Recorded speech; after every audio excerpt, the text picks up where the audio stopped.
Hello, peoples. How's it going out there? How is it going out there today in the world? All right. Excuse-moi. All right, let's do this, shall we? Another Saturday night. Another. You guys hear me okay? Everything's good? All right.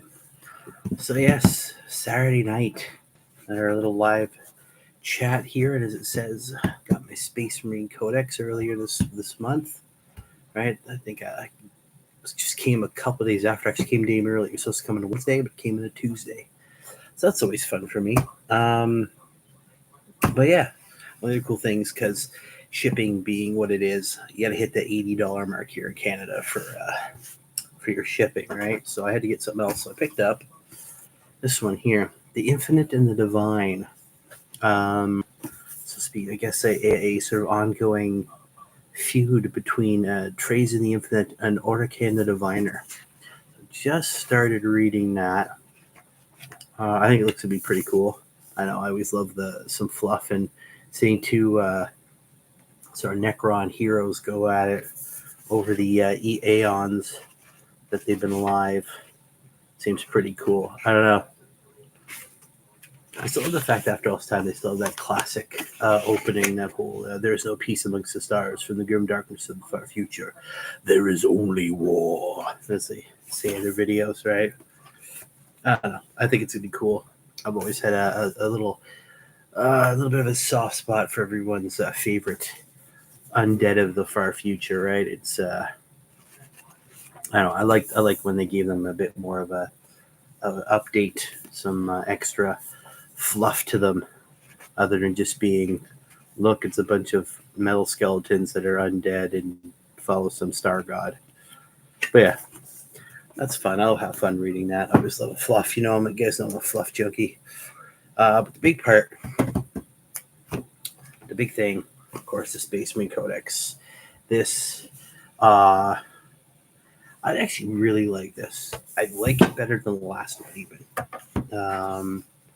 I think it's set up better. There's a lot more fluff to it than before. What up, baby? What's up, Amethos? Gotta get comfy here.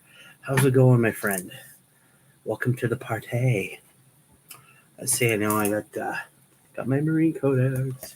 Like, there's a lot more fluff, some great stories. Even the artwork and the way they've set things up just looks fantastic, right?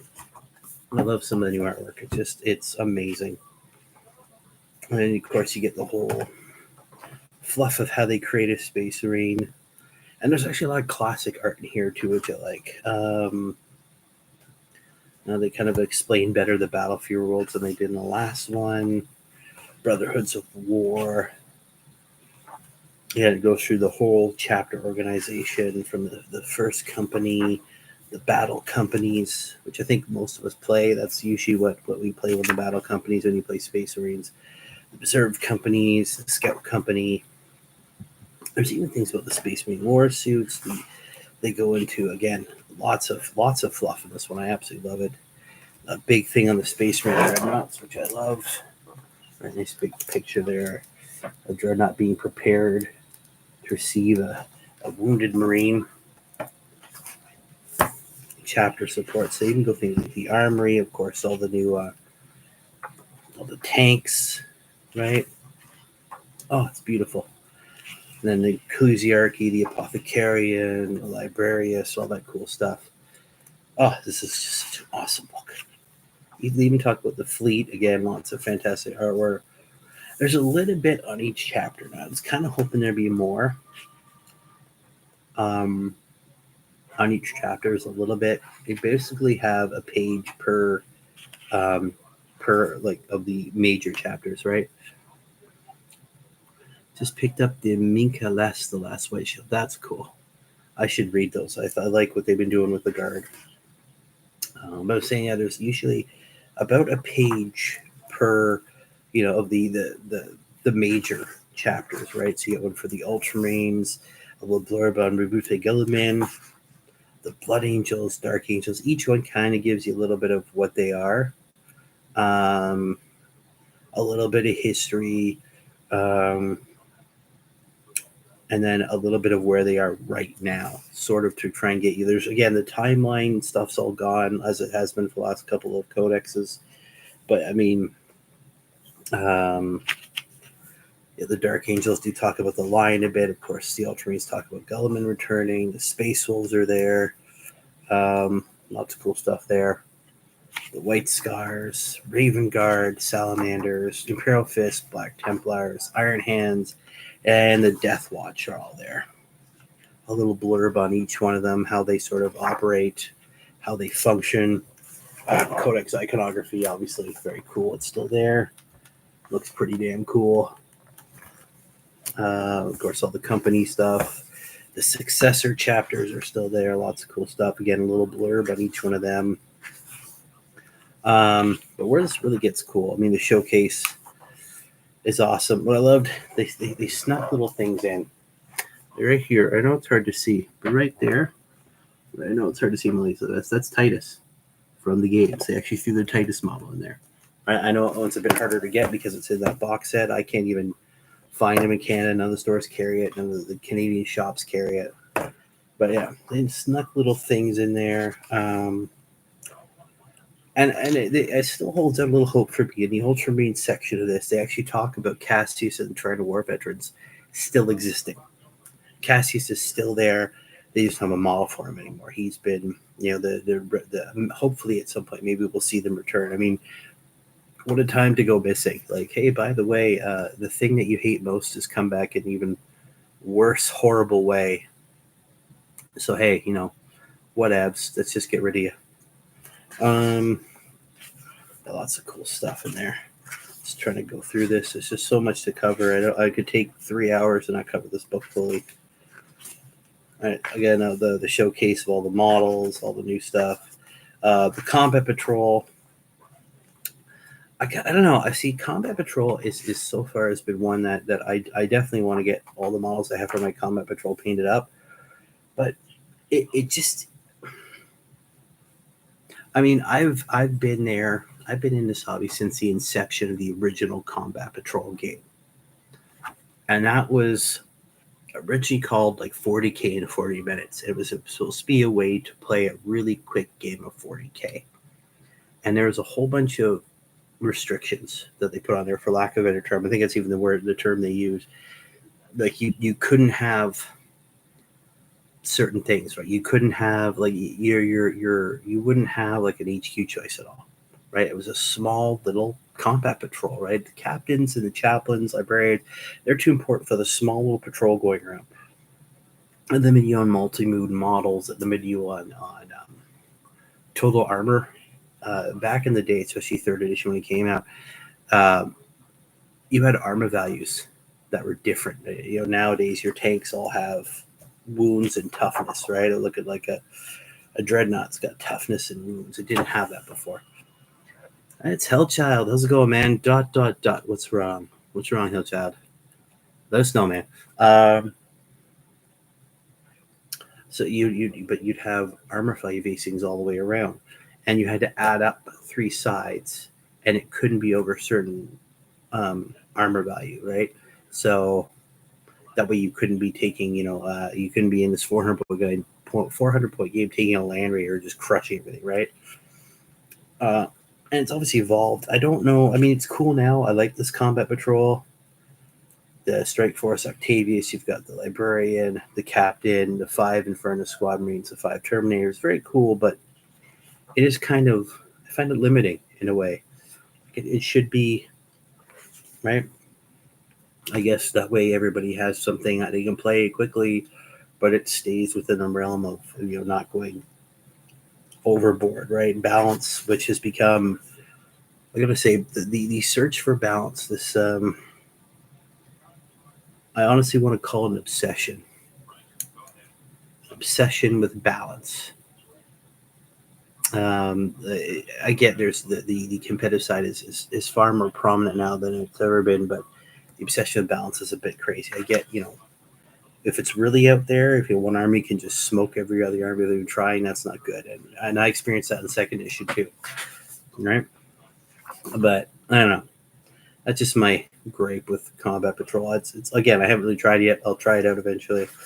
Oh, he's driving. Yes, drive safely, my friend.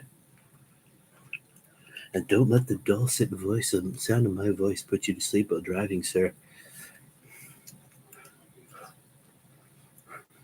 Cool thing is, I'm loving new codex. I've got 50-month league tomorrow. I'm torn between taking my Ultramarines as the Orange Sword Spearhead or the Vanguard Spearhead.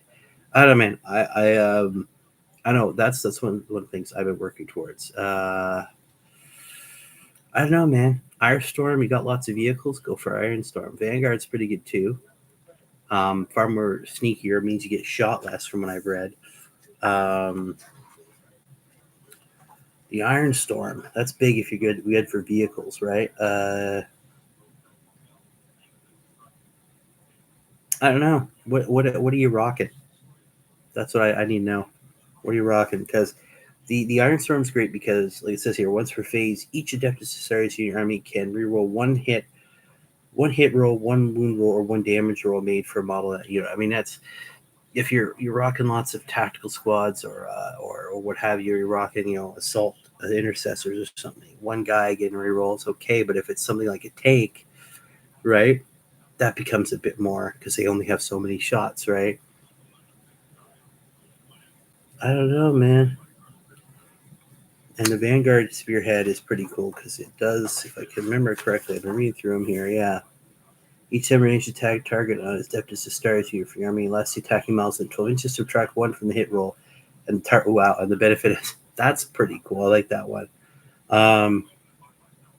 See, I've been messing around with my what I have. Sadly enough, I only have one HQ choice right now. I got him right here. I got this little dude. Everybody knows this guy. My kit bashed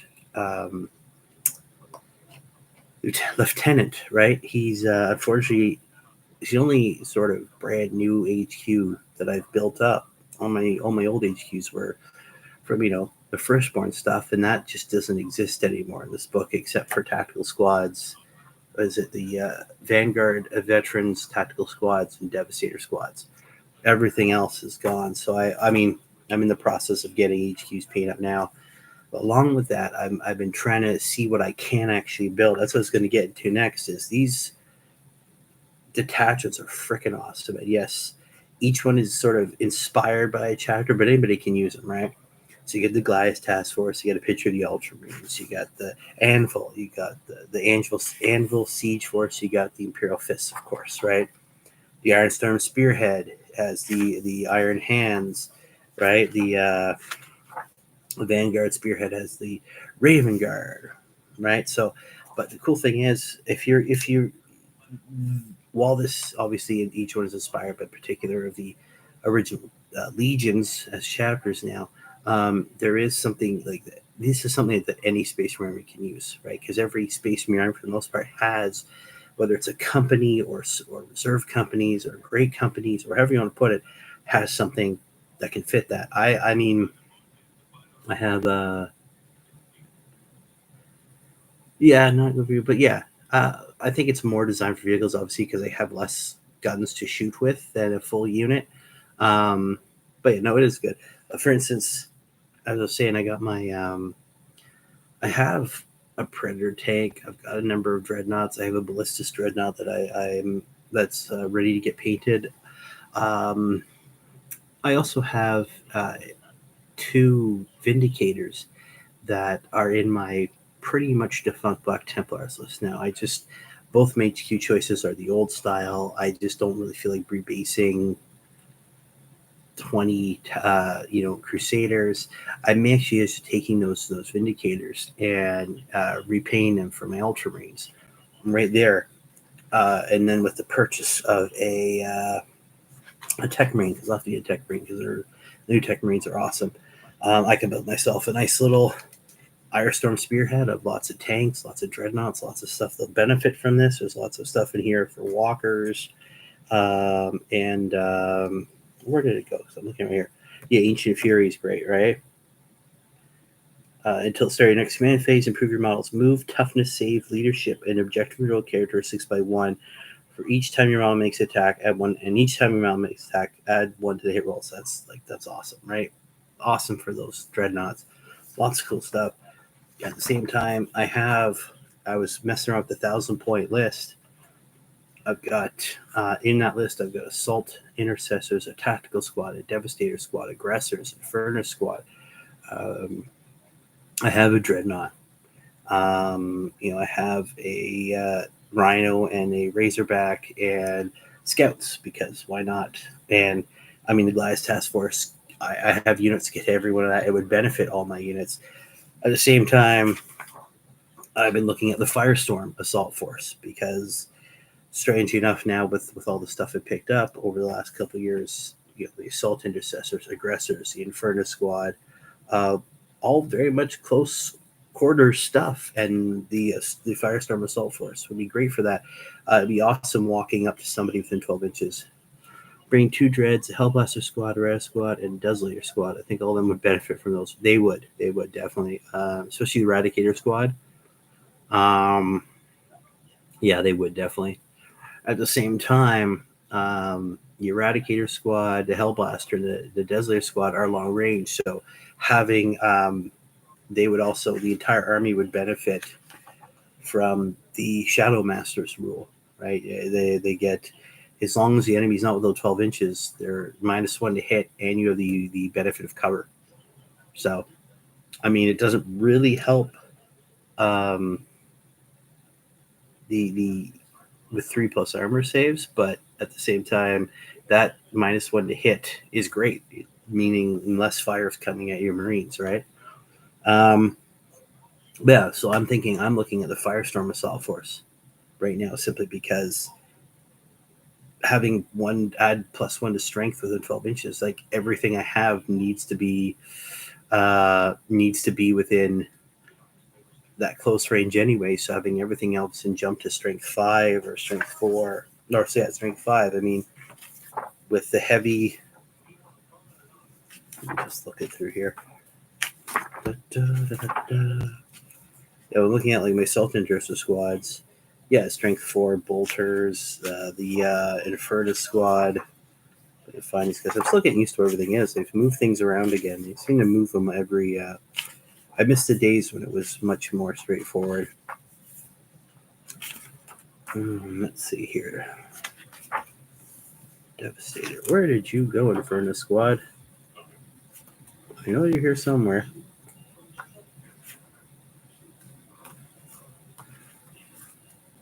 Yeah, the Inferno Squad, yeah. So yeah, Pyreblaster strength 5. The range is 12 inches, so I get that 12 inches. I have a strength 6 torrent ignores cover weapon. I'll take that. The same thing with the Aggressor Squad. The Firestorm Gauntlets are strength 4, when now they're shot to strength 5, right? So for me, that's great. Everybody gets assault ability, so I can run up and so look at even my Furnace Squad. It's ignores cover torrent, but it's not an assault weapon. Now everything's assault, so I can move up, do the whole run, and still fire, right? Good call. I need a Tech Marine myself. Yeah, I gotta, again, HQs are my weakness right now. Dreadnought strategy. It's great. I like that stratagem. That, because now it just becomes even better. And again, even with the Firestorm, things like my tactical squads, my tactical squad will probably be used for holding my own, like my back end objectives. They're good at it. There's the bodies there. Again, I mean, depending on build it, I have several tactical squads and a bunch of different loadouts I can mess around with. So I could run 2 assault weapons if I want to. I could run, the one I normally would run would be a sergeant with a plasma pistol and a Asterius chainsword, a plasma gun, and a missile launcher. That way I can fire long range firepower if I need to. Still having a dreadnought is great, because I can. The dreadnought, the way I have my dread is the classic twin las gun and the missile launchers, right? Again, good for big game hunting and big vehicles, but also I can lay down some firepower if need to. But yeah, the insultant, yeah, those flame reeds, yeah, they would. They absolutely massive boon with those. It'd be great. right? And there's still like things like rapid embarkation, which means I can get on transport, right? Like I can, what is it? Yeah, one Adeptus Astartes unit, transport unit in your army is no models embarked with it, and one Adeptus Astartes infantry unit from your army, wholly within 6 inches, I can embark. Even if it's not my time, at the end of the fight phase. So if I need to, if I know I'm going to get swarmed by something, or just to get them out of there, I'm close to transport, on they go, and I'm good, right? Oh, there's a ton of them in here. Of course, everybody's got Armor of Contempt, which is amazing. Now, the other one, cool one again, Strength 6 Flamers, yeah, they would. Now, here it gets even better. So, say I take my my Strength 6 Inferno squad now that I'm within 12 inches, and I use Immolation protocols, right? Yeah, so one Adeptus Astartes unit from your army has not been selected to shoot this phase. It's in my shooting phase when I use the effect. Until the end of phase, torrent weapons equipped with model and unit have devastating wounds ability. So strength 6, D6 shots, strength 6 with devastating wounds. And it's with torrent, right? So I just lots of, again, disgustingly wonderful. Now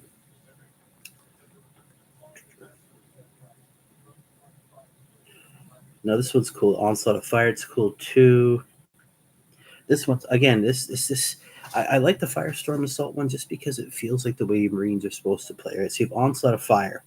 Use this your shooting phase. The target is one Adeptus Astartes unit from your army that disembarked from a transport this turn has not been selected to shoot. So you roll up in whatever pimped out ride you've got. I don't care if it's a Impulsor or a Land Raider or a Rhino, Razorback, doesn't care. Doesn't matter. This one's awesome. In phase, each time a model of unit makes a ranged attack that targets the closest eligible unit within 12 inches, add 1 to the hit roll. If one of our models are destroyed as a result of any of these attacks, select one of those destroyed models. That destroyed model's unit must take a battle shock test. Now, this isn't really super effective in terms of because you're adding 1 hit to roll, but I don't really have to do that with Infernus or my aggressor squad because I don't roll the hit. And I believe the Incendiary Terror of the Infernus squad, they have to take a battle shock test anyways. But I mean, that'd be great for a tactical squad rolling up or a Devastator squad rolling up. Just hop out and just, and all of a sudden you have to take a battle shock test just because you're getting absolutely raked by fire. I just realized something else that's pretty crazy. With my aggressor squad, they have a thing called close quarter firepower. Each time a model in that unit makes a ranged attack that targets the closest eligible target, improve the armor penetration characteristic of that attack by 1. So if I take that, I have a strength 4. I'm in 12 inches. I'm strength 4. Well, actually, I'm strength 5 if I'm using the close range eradication. So I'm strength 5. Now I'm AP minus 1. Yeah, so it's, yeah, I haven't got a problem with that. I do not have a problem with that at all. So again, there's a whole bunch of different ones. There's also the First Company Task Force, which is obviously big time for your Terminators and like a lot of stuff is Terminator. Any of your veterans, most of these require you to have veterans, which is good. But yeah, I think the Firestorm one is one that is going to be a killer combo. It's going to be nasty. It's going to be nasty. But yeah, I mean, again, at the same time, once I get some of the armor repainted, the Ironstorm Spearhead would be great too, right? Walker or vehicle, anything. I don't know, man. Whatever one you use, I think for if you got lots of you don't seem to have lots of vehicles. They said, what was it? I'm trying to find it here. Eradicator squad, 2 dreads, Hellblaster, Eradicator, Desolator. Looks like you're going for range. I would recommend the Vanguard Spearhead. It's harder for you to hit, and there's some good stuff in here. Just trying to look at these here, right? Well, you've got Surgical Strike in there, right? One Adeptus Astartes infantry unit from your army has been not selected to fight until the end of your phase. Melee weapons equipped models in your unit have. Okay, that was melee weapons. Never mind. I misread that. might not be the best for you. Yeah, this one actually requires lots of Phobos and Scout. Armor Contempt, Strike from the Shadows. Oh,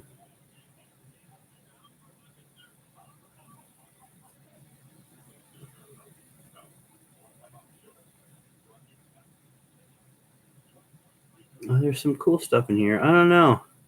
Maybe the Arstorm speed might be better.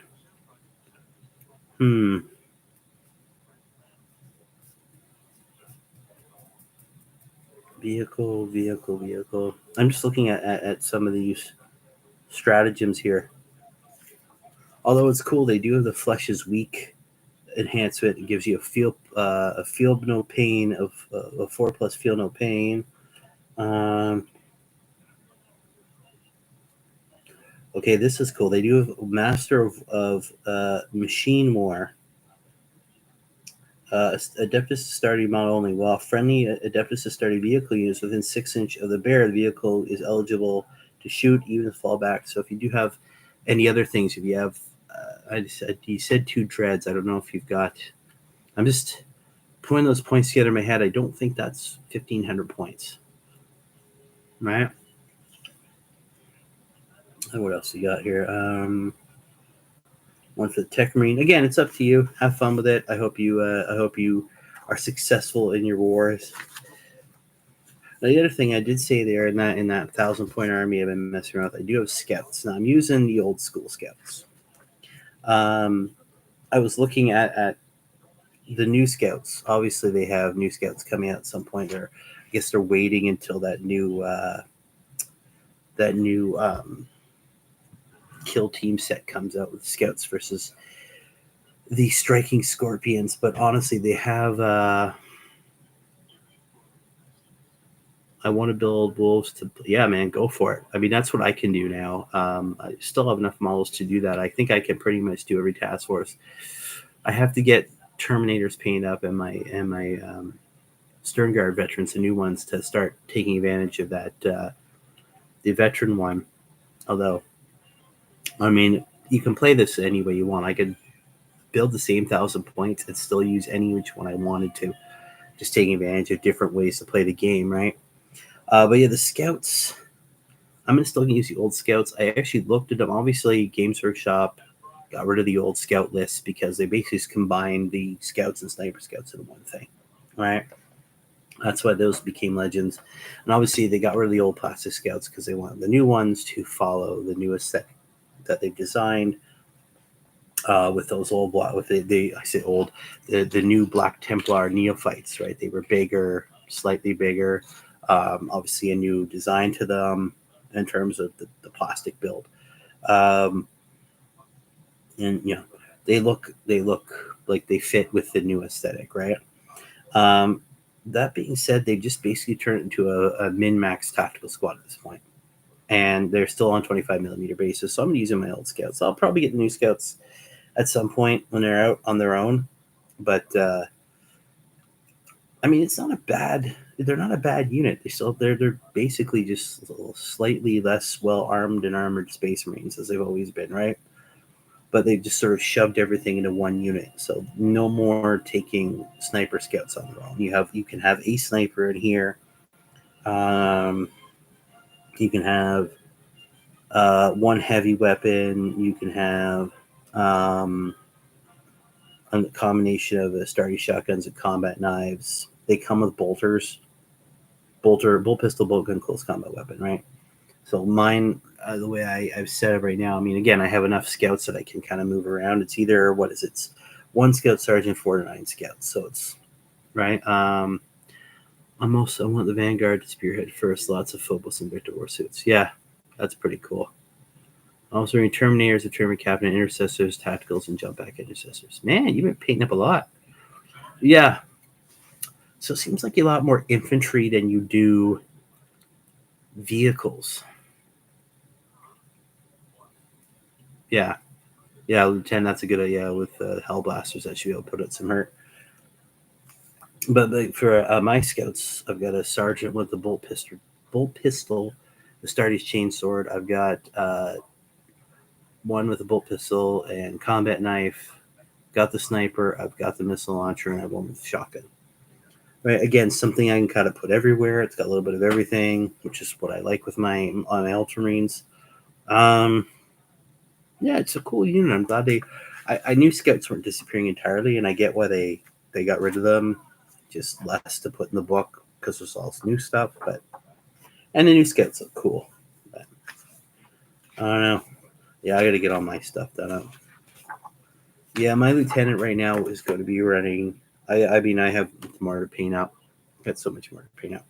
But right now, my lieutenant in that 1,000-point army is running with the assault intercessors to help them bang stuff out. They're one of my they're good. They're going to be one of my mainline. God, I can't think right now. Objective captures or clears, I should say, not captures. That's the other cool thing about this book. If I go back to the HQs, they've changed a lot of who can or what they can lead. It's actually expanded a lot, right? So if I go to, let's go to the lieutenant. Right now they have limited certain things. So like a Terminator captain can still only lead Terminator squads. Anybody who's like Phobos armor can only lead units that have the Phobos or Reaver armor, that sort of stripped down power armor, right? So, but at the same time, if I look at this here, I've got a captain or right again, and if you have if you're in Gravis armor, there's certain units you can lead, right? Right, like the captain Gravis armor, he can lead aggressor squad, heavy intercessor squads, and eradicator squads. That's it. Right, so there's some of that. But like, for instance, if I go, let's see, find my lieutenant here. He can lead a whole bunch of stuff now, right? So Assault Intercessor Squad, Blade Guard Veteran Squad, Company Heroes, Hellblaster Squad, Inferno Squad, Intercessor Squad, Stern Guard Veterans Guard, and Tactical Squad. So yes, Tactical Squads are still around. Obviously, we don't have any captains in standard tactical. Don't they have a captain in Phobos? They do. Yeah, the captain of Phobos armor. So he can lead only those units, right? And there's some like there's the lieutenant with a combi weapon. He's different because he's got the lone operative. But you have Lieutenant Phobos armor. He can lead in Cursor, Infiltrator, and Reaver squads, right? You have Lieutenant Reaver armor can only lead Reaver squads. I actually have a Reaver squad and Lieutenant. I should probably get that up. I do have Lieutenant Reaver armor. I should get him done up at some point. He looks cool. I just like the look of him. And again, you have things like a librarian even has basically every unit that isn't, that's in basic tacticus or tactical armor, right? Though I just got a bolter, no melee, which is a little disappointing. Yeah, the captain. Well, yeah. I mean, it's not bad. It's a precision, strength 4, AP -2 bolter. Again, I would put him with like, I don't know.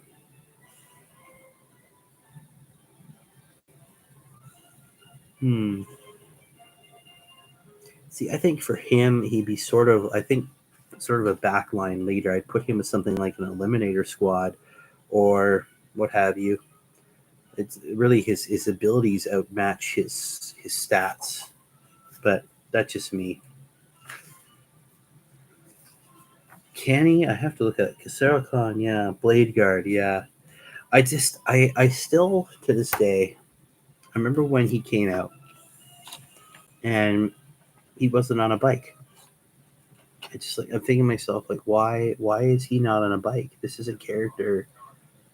I mean, not all White Scars are on bikes. There's lots of White Scars that are. Will be. I mean, I'm looking at a picture right now, but even here, right now, under the chaplain on a bike, there's a chaplain on his bike, and he's got just outriders everywhere, an ATV, and it looks like an impulsor behind him. Oh no, sorry, it's one of their bigger tanks, and he's got one of the new land speeders. But I can see in the back down there, looks like a unit of. It's hard to make out, but there's a Casero Khan. I get it. I get that he So run a unit, you run it, a Phobos armor as a chaplain and shit for flip. Yeah, that's true. I just don't get why Casero Khan doesn't have a bike. Just it seems like weird to me. Like these guys are known for riding bikes. Every story you've ever read about them, for the most part, they're on a bike. But no, we're not gonna put them on a bike. Because that would make sense.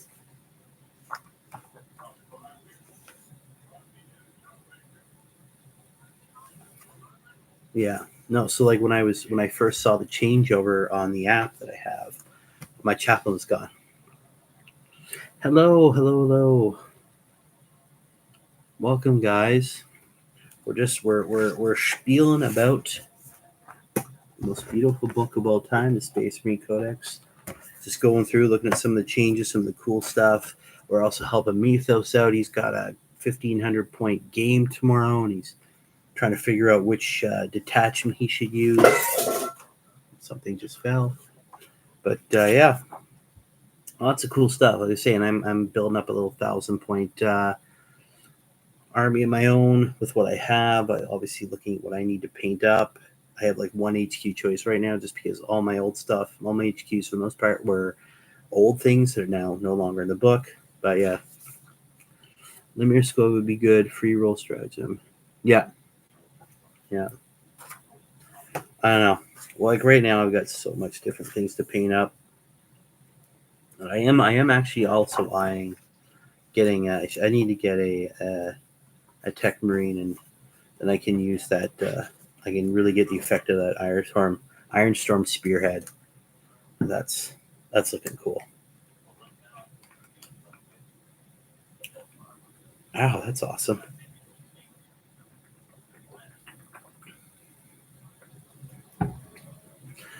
Yeah, I don't. This book is, again, there's little things that are kind of like throwing me off a little bit, right? So obviously, character wise, we've got all the main Ultramarine characters. Cassius, Cronus, and Tellian are gone, but Sicarius stayed. Right? No, I know he's hello Greg, hello Ashley, welcome guys, welcome. Obviously he's been kind of more important in the story wise, but it's still the same model, right? Obviously Ventress is in here now. Lysander stayed, that's cool. I've got Tor Garadon and Pedro Cantor, like Pedro Cantor stuff, right? I guess and you got the Volcanistan still there. Obviously, they kept a number of characters because they want to make sure Casero Khan. But the one that got me, again, I'm going through it, lots of cool stuff. Chaplain on a bike, and then there's Chaplain with jump pack. Right now, I guess that that's for the Blood Angel players, so they still have something to use, right? One page for Wolves lore, but no units. Well, again, the fluff is there, and because they've gone away from having like a specific, this is the Ultramarines rules, and I think you're going to be using this book along with the Wolves anyway. So the Wolves were pretty cool. I don't think you actually see any Wolves in here. I think they just mainly deal with the ones they have. But yeah, don't worry. You'll get a whole book of fluff. It'll be good. You'll be happy. You'll have all your cool units. Hopefully, we'll see some more characters. Well, I don't think any more characters. Yeah, they kind of lost a few characters. Hopefully, your characters make it through. Judging by this book, I don't know. They're just kind of throwing stuff in. Like I don't know why they don't have a captain or a con even on a jetpack on a bike, right? It wouldn't be too hard to have throw a character on a bike, right? But they're gone. There's a chaplain on a bike. Chaplain jump pack. Just some really weird things. I mean, I'm glad they kept tactical squads. That's cool, and I'm glad they kept Devastator squads. But I don't know. Your Vanguard veterans, those jump packs are still there, but the other Vanguard veterans are gone. Oh, the poor Beaver squad. I don't know. I have one. I want to paint them. I just think they look cool, but yeah. And again, for instance, like dreadnoughts are now any of the old school dreadnoughts are just one unit now. You don't have ironclads anymore. There's no more venerables. It's just dreadnought. I'd rather have that wolf units here instead of whole codex. I don't care around. But yeah, well, I would prefer if they would go back to giving wolves a full codex separate from this one. I mean, it wasn't so bad in like third edition where each codex was like slightly thicker than a comic book, right? Like just they were not this big, right? And you know, you if you had a Space Wolf codec and a Space Marine codec, it was very thin. It was like, you know, it wasn't, you know, and then obviously when I think it was what, fifth edition. I'm trying to think when they got their new codex. Yeah, it was fourth or fifth, somewhere in there. I liked the fact that it was a full codex. It was, here is a Space Wolf codex. You don't need anything else. This is it, right? And I wish they go back to that, because it would be a pain trying to carry this around. You got this big thick thing already. It's not exactly the lightest thing. And then on top of that, Space Wolf book. I think this should be Space Marines. You can talk about Space Wolves in here, get a little fluff if you want, but a Space Wolf codex should have every entry that's in here plus theirs, right? And they don't even, and some of the stuff they don't even have. They don't have librarians the same way. No, they do have. They have the Stormcloaks. They don't have apothecaries. So take out the apothecary units and put in a wolf guy, right? They don't run certain units. They don't run tactical squads. So take that out. Throw in the Grey Hunters, right? They don't do scout squads the same way. So take that out and throw in your Blood Claws, right? So it's all, I don't know. I wish it would just one book. We won't get Wolves decks for at least 18 months. That hurts, right? So they're going to be, you know, I don't know. That kind of hurts. But yeah, Predator Annihilator, that's a thing. I mean, I'm glad they kept some stuff, like the Razorback is still there. Although I'm not sure how much longer that's going to be around. I could see that. I could see a lot of those vehicles disappearing. I think the only vehicle I think we'll have left over by 11th edition will probably be the Land Raider, just because it is so iconic. And Terminators, obviously, a new Terminators, they can run around in it, everything can go in it. So I think it's I think it's going to be a vehicle that's going to stay around the longest. Eventually, when they get rid of tactical squads and Devastator squads, which say, well, they're on their way out, they'll come up with something else. You'll see things like your Razorback and your Rhino disappear. They might keep the Predator around for a bit and maybe the Whirlwind, but I think eventually they'll disappear too. Anything that isn't, on one of the new vehicles, like a Repulsor or a Executioner or, what have you, will be gone. Anything on the old Rhino chassis will eventually disappear. I mean, which is fine. I mean, they've been around forever, but still. Yeah, Repulsor, Executioner, Impulsor. I mean, I think we'll still see drop pods, the Hammer, full bunker. Eesh. Yeah. I know, I'm very happy with this book. Points are in the back too, which is nice. Crusade badges. This is a really nice book, and I'm glad there's a bit more fluff to it. I think it was necessary. I think they cut out a little too much because they had such a thick amount on the Crusade stuff, which I think was... I still think, I mean, there's Crusade stuff in here too, but I think the Crusade stuff needs to be gone out of these books entirely. I think it would leave more room for more fluff and to put in some more specialized units. Because while this is all cool, it's still less detailed than the old books, right? They're just not as much as they used to. And I love to see the timeline stuff come back, because it was a great way to see where you stood, and it was great. I loved it for narrative games where you could just go, hey, this happened, that sounds cool, and it's literally just a name. Or, oh, here's a cool little story that goes along with it, and that's awesome. But, that's just me, right? So that's what I've been working on recently. If you weren't here before, I also picked up this book here. I'm a fluff junkie. So The Infinite and the Divine. Nice little book between Trazen the Infinite and Orican the Diviner. I'm going to read that up. That should be fun. And then next thing I do is obviously get more Marines painted up. I'm actually finally started on Gulliman. I actually painted up his base first because I want to get out of the way. Had a little moment of absolute sheer terror because one of these, and I this is one of the things that drives me nuts about some of the newer models recently that they've been making. So many fiddly, thin pieces. And I had one of the, if you've seen Gulliman's base, he's got those two fire, whatever they are, on behind him, and one of those broke off. So that kind of freaked me out. I had a moment of sheer panic. But luckily, I finished painting it up, and I was able to glue it back on. And it seems to be holding, so I'm really happy for that. That is base done first, and I'm actually putting the blue on him right now. So I'm taking my time. This is going to be a model I'm going to take my time on, and then I'll get back to other stuff. Because I'm hoping at the end of the month, I'm going to just check a look here. Yeah, I'm hoping somewhere at the end of the month and maybe the beginning of November, I'm actually going to be able to get a game in. That'll be awesome. So I'll throw that 1,000 points in and have whatever fun I can with it. Just, it's going to be a complete learning game. Hopefully I'll have Gulliman done by that. The other thing I've been doing, this guy, you may recognize this little dude. He is the pilot from all the way back, way back in the day, the Battle of McCraig.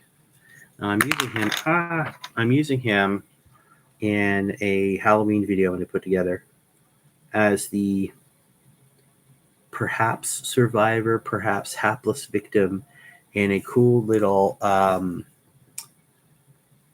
what's what I'm looking for? Zombie-esque sort of survival game. Just a really quick one. We used to do this all the time back in the golden era of Games Workshop when I worked there, because I was working there. That's what was awesome, right? And we would have, now obviously it was played with a lot more people. You bring in one model represent you trying to survive the zombie hordes or what have you. We did a bunch of different times, different things we had. And so I'm trying to mess around with that still and get it working 100%. Obviously it's just going to be a fun little thing to do, but I want to show it off in the video. But it was taking this one character, it didn't matter what it was, a space marine, a guardsman, and you're trying to move around and survive while there's hordes and hordes of zombies coming to get you. We also did one with hordes of orcs. We did one with hordes of necrons. And it was cool. And you could even put in things we actually built up. Built up like weapon platforms. So you could have a heavy bolter. We actually put on a Terminator base with a heavy bolter you run up to. You could start. Yes, the Braziers. Yeah, you could sit there, blast away the heavy bolter. But every time you rolled those dice, if you it was 3 shots, and what we did is every time you rolled it, if you got 2 ones, the gun jammed, right? Of course, in a standard game, the guns will never jam, but this was you trying to escape zombies, right? So, of course, the gun's got to jam. So you can sit there blazing away, yeah, and all of a sudden, click, click, jam. You're like, no, and you got to leave it, abandon it, so you don't get swarmed by. So this guy's going to be the helpless victim. That happened while I was working on G. McRae. I clipped off skinny pole for being replaced with. That's something I should probably do. But I've got it painted up and glued on now, so I'm not going to tempt fate. I almost had a slow freak out there, but it's all good now. And actually, what was really cool is when I was trying to remember all the rules to put together for it, and I was actually for those who want to know and have the little scoop right now, it's going to be against Necrons. I painted up the 10 Necron warriors I had from a recruit starter set for 9th edition. So they're going to be the slow moving sort of zombie-esque thing. While I was doing that, I was watching scenes from that Pariah Nexus animated series they did for Warhammer Plus. Obviously, I can't get Warhammer Plus, but I was watching online. And that, if you've not seen anything, it's freaking amazing. I loved it because it had that I talked about when I talked in the last stream about horror. It's pretty tense, right? You have these characters on a planet that has been completely razed by the Necrons. You know, the scant few survivors trying to get through. It's dark. The mood is very appropriate for it. It's dark. They're going up against experiments of Illuminor or Zezra there, who's experimenting these guards. So they're basically just, you see these crazy zombie like guards just slowly lurching towards. At one point, a sister battle, even the Space Marine that's featured in it, and each one takes them out in their own way. But these are like just crazy, mind broken guardsmen, right? So I thought, okay, well that's appropriate. So for mine, I'm going to have these Necrons with their damage. So no any leaders, no royal warden, there's no overlord or anything. Just these Necrons sort of milling about. The protocols damage probably in some, huge explosion or what have you. Um, and this poor helpless little guy has crash landed right in the middle of it. Maybe his vehicle, his transport was shot down. He's the only survivor. And now he's got to make it out. And there's rules in there for sort of random movement. Right, there's the something we call we'll call it fog of war in honor of the fog of war and those old RTS games where vision is shut down, so you don't know really where you're going or what's going to pop up. So there's a whole bunch of cool stuff to it I'm still working on. But yeah, so this poor little guy, I mean, it was enough back in 4th edition where he had to go through trying to survive a Tyranid. Now he's going to have to be stuck on a Necron world or an old world, an Imperial world that's got damaged and broken Necrons on it that are going to be lurching around, letting out some sort of like I could even picture these damaged Necrons sort of not working properly, letting out these like weird binary shouts that make no sense, just sound like static, right? Something really unnerve people. But of course, it's Halloween. You got to be crazy like that. Wolf Scouts. What about Wolf Scouts? I like Wolf Scouts. I wouldn't mind them making new Wolf Scouts because Wolf Scouts are awesome. At least they used to be. I like the fact that they were like the remnants of old units that have been destroyed. There's only one left, and now he's left without his own pack. So now he's on his own.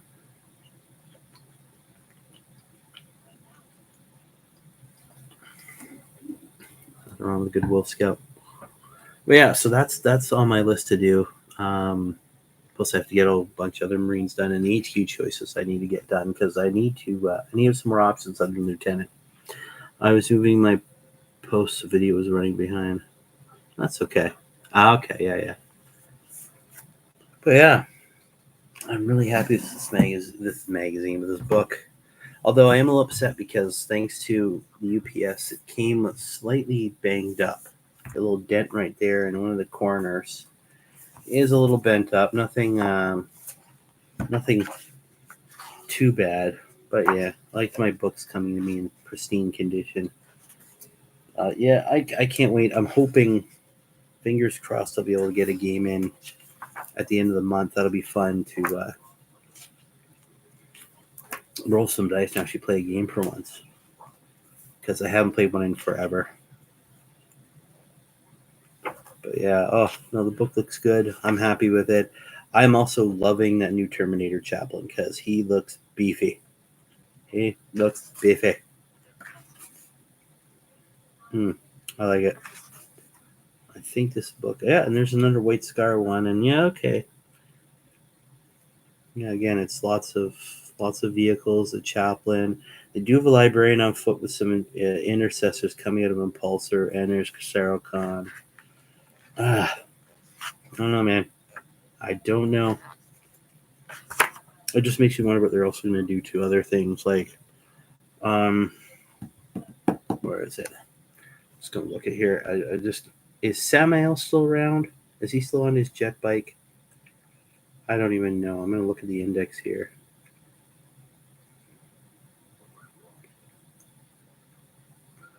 Yeah, okay, he's still on his jet bike.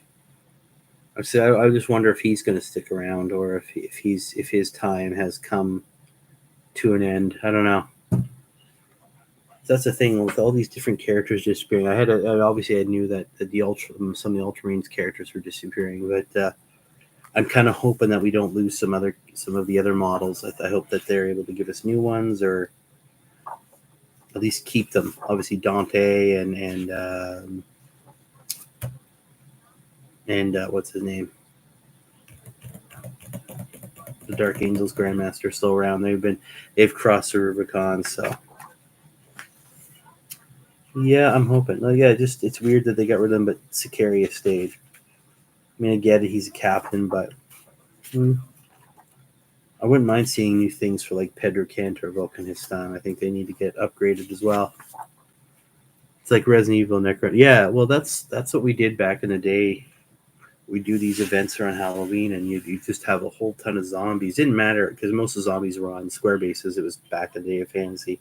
But you just put down zombies, and you'd roll like 2d6 for movement for the whole thing, and that's how far the zombies. So they could move 2 inches, or they could like jump across the board 12 inches and just swarm everybody.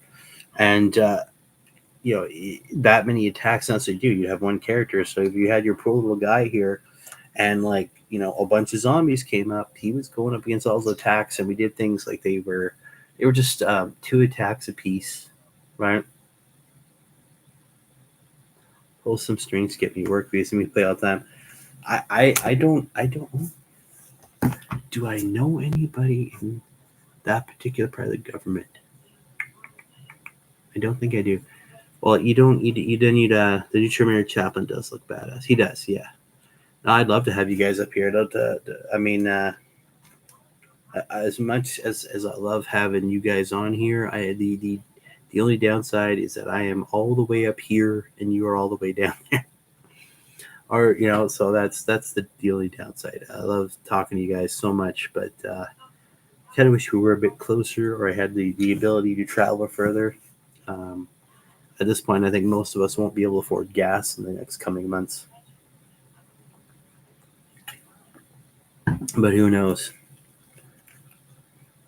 But yeah, no, hopefully I'll get that game in and we'll be able to have some fun there. But yeah, no, so I've been messing around with that. And obviously those old games we played on a full board, because you had like just tons of zombies and these hopeful survivors that usually ended up dying. I remember one game the guy was playing with he had a space wolf lord, and he just decided to charge in against the horde of zombies, and he did really well. And then he died. I want the new AOS Lost character, a draconian thing, Kit Bash. That would be cool.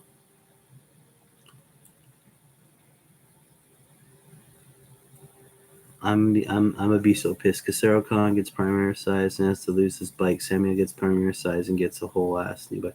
Well, we'll see. I mean, it's Azrael's thing. Yeah, Samuel, who knows? Again, what worries me about some of these characters and why I'm confused some of them stayed is that with the way they've done everything, I could be wrong. The Dark Angels could have a massive release with like brand new bikes. They could get rid of the old Ravenwing bikes and then put out Outrider bikes with all those accoutrements to make them more Dark Angelized. And of course we have you got all your Deathwing, so those need to be upsized to match with the new Terminator. So Blood Angels, it's really Dante. There's a bunch of characters that go. You have Dante, Astra, and some of those characters are already gone, right? So we'll see what happens. Obviously Dante's going to stay, but we'll see what happens to some of these other characters, right? It also depends what they decide to do with the fluff, because as much as I think they're trying to strike that balance between the storytelling and the game playing. There's a lot of stuff in the fluff that's indicating that certain characters are going to be coming back in the near future. Everybody's going crazy over the fact that everybody's thinking Russ is next, or Sanguinius could be next, right? They said D8. Well, yeah, they should get a refresh. I think most of the list need a refresh, right? At some point, I like the refresh that Guard got. That was fun. I think the Guard have never looked better than they have now. The Sisters. So we'll see what happens. I think Chaos needs a new coat of paint. I mean, they're not. I mean, they've gotten brand new stuff all over the board. Oh, excuse me. They've got some brand new stuff all over the board, but I think they need something more. Who knows? Might be with what they've done in with the Arcs of Omen and all that. We could see Chaos Primaris Marines. I don't know, right? Yeah, no, general. Yeah, no, I mean the Death Guard are cool. Thousand Suns look cool. The World Eater stuff looks cool. I wouldn't mind seeing Emperor's Children one. Get a new Lucius the Eternal and I don't know. I don't know. But yeah, definitely General Chaos needs a good refresh. They not just in general rules, but some of the stuff they need to get something else. There was a whole bunch of cool stuff over the years that they've talked about that has appeared in stuff. Oh, do they? Okay, I did not know that. Emperor Children refresh on it. That'd be good. I'd like to see them get a book. That way, they've got the four gods sort of covered at this point. Because yeah, they did they did Death Guard, Thousand Suns, World Eaters, which was a nice one, and good old Angron there with his absolute psychosis. I also wouldn't mind seeing what's another one.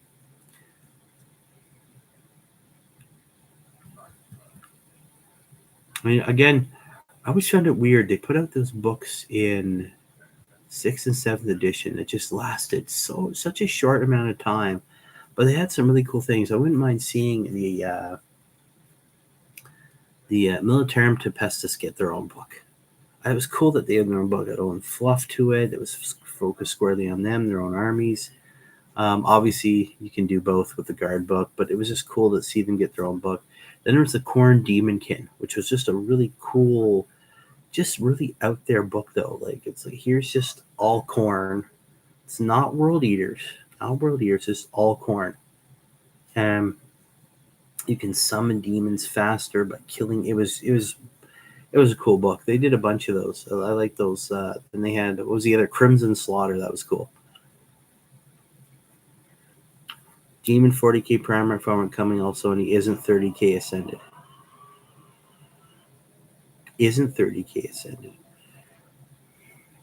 Okay, you have to explain it to me, because that's kind of the way everybody's picturing him coming back, as the skin, the snake-bodied, four-armed, crazy thing. And obviously, if you haven't read some of the fluff, at this point, there are 2 Fulgrims.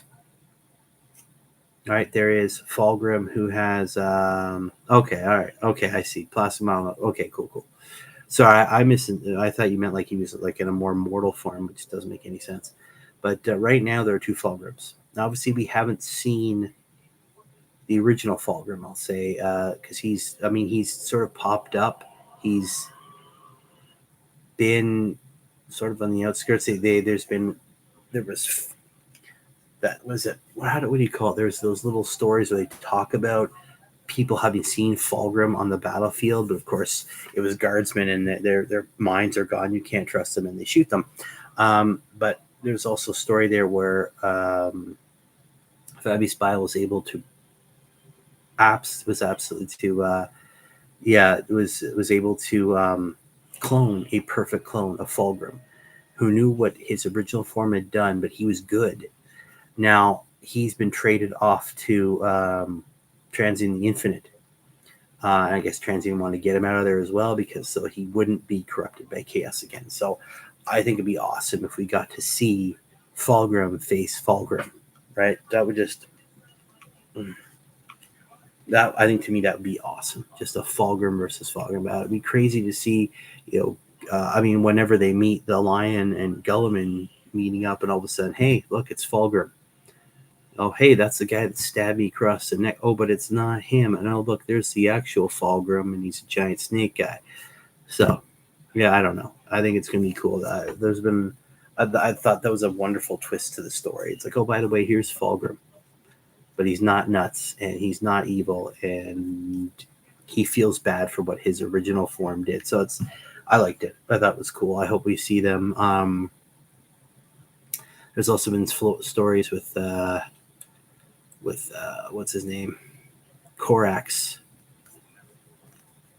Corax is still around, and he's been hunting word bearers and all that, and he's like a giant ink stain now. Basically, he's like a giant, the living shadow, and he's got all these different forms. In the story, he turns into a flock of ravens at one point, and then he's this giant like ink monster just ripping Marines apart. And then the next, he's in a mortal form, and he looks like he did during the Age of the Heresy with the wings and the big claws and all. And he and Lorgar go at it, and they both beat the heck out of him, but Lorgar takes the worst of it.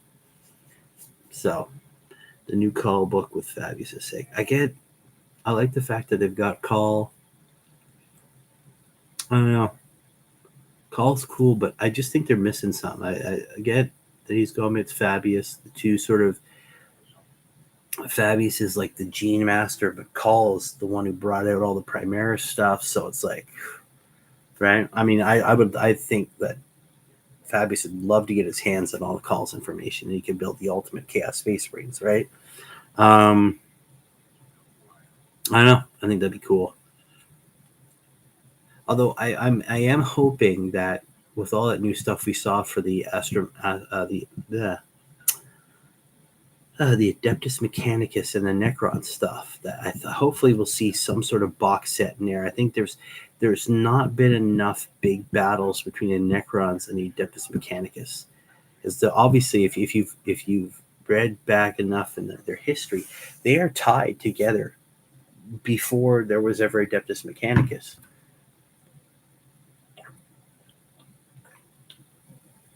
Right, so even long before there was ever Adeptus Mechanicus, there was the dragon that was put on Mars. One of these shards of Catan was defeated on Earth by the Emperor, whatever he was going by then, and he was placed on Mars, and that's where the cult Mechanicus show up. And basically, the dragon, his essence went through the whole planet, and that's why you have Mars being this technological hub, right?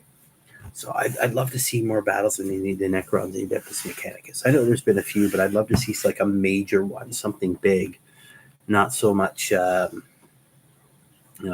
mean, they've had a few over, both looking for Blackstone, but I'd love to see something serious that really moves the needle on those two. It'd be great. I think that's hopefully what's going to happen. The Warhammer Day stuff showed off Imitic the Stormlord. And then, of course, the our sniper fellow with the extended legs, which everybody has made fun of. But I said this somewhere else, and I stick to it.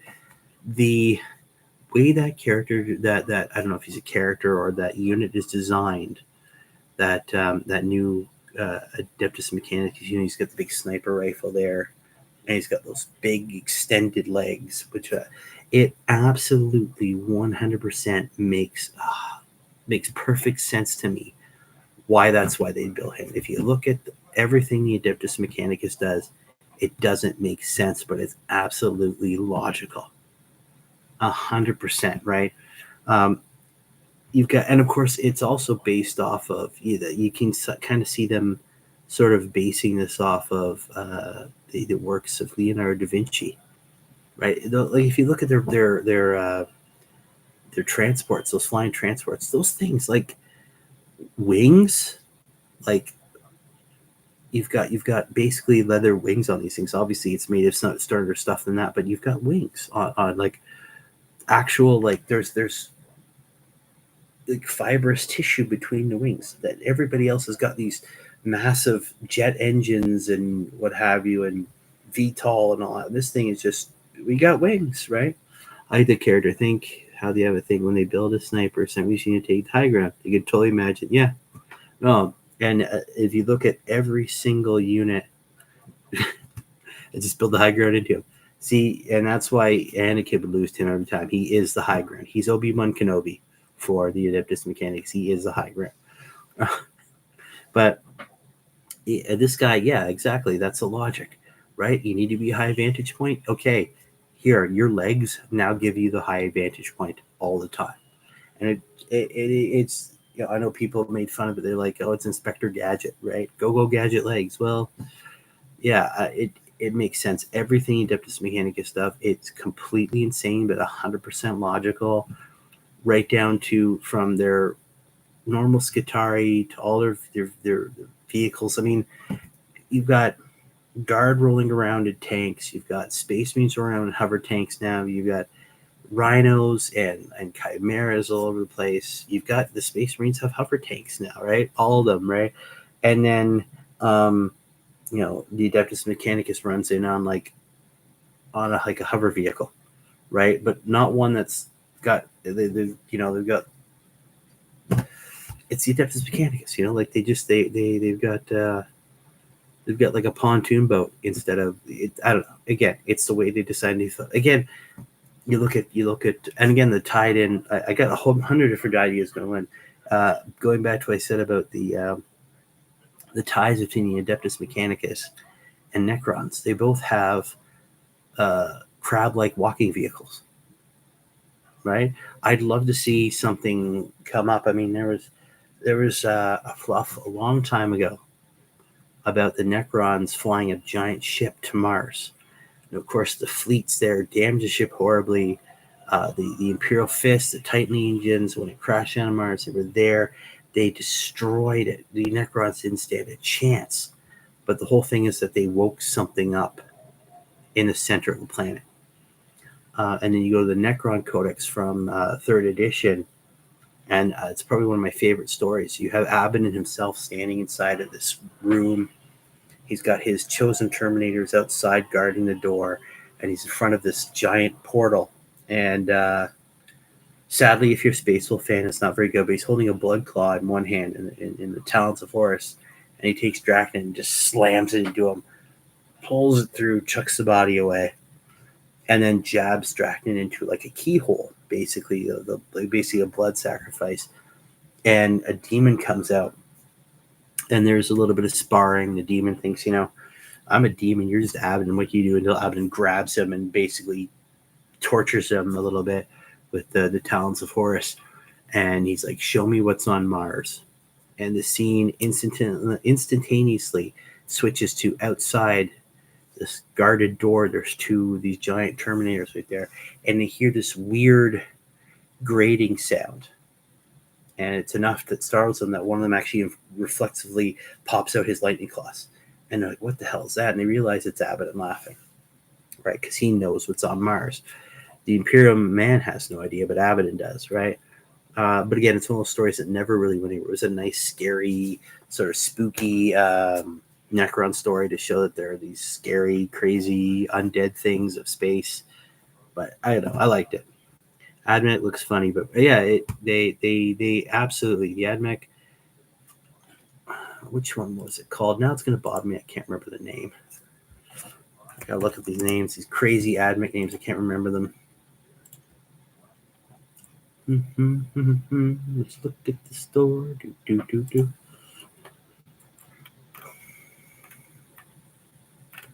All right, what is it? Let's see. Adeptus Mechanicus. But yeah, so yeah, the Archaeopter Stratoraptor. This is one of them. Again, it's got these wings with membranes. This thing should not be there, right? It just doesn't make any sense. And of course, then you have the Dragoons, which are, again, guys riding basically human ostriches. There's no other way to put it, but it makes sense because it's the Adeptus Mechanicus, right? And then, of course, you have the Dune Crawler, right? Again, this spider-legged thing. Everybody else is using tanks, and like, hey, let's put a tank on like crab legs, right? There's nothing weird about that. And then, of course, what else is it? Yeah, the Sulphur Hounds, basically mounted guys on fully mechanical horses. You have the Sky Stalkers, which are guys that are wearing, again, Leonardo da Vinci-esque flying suits, right? They have these these setups with the wings. It's just weird. And then of course you've got the Dune Rider, which is basically the hover vehicle. Again, it makes sense. They're trying to work in, I guess, that sort of desert theme of Mars, but it's just really weird. Like, you think they'd be want to be like, hey, we got Land Raiders. Let's put everybody in Land Raiders. We make those, but it's the Adeptus Mechanicus. It's 100% logical thinking, but of course the problem with logic is it can be greatly flawed, right? I love the dragon. Yeah, no, he looks pretty cool. Again, so there is a very powerful shard buried somewhere in the midst, at the very heart of Mars, right? There's even one of the Adeptus, one of the Mechanicum Horus Heresy book is about that, and the fact that there's this deep guarded secret at the heart, right?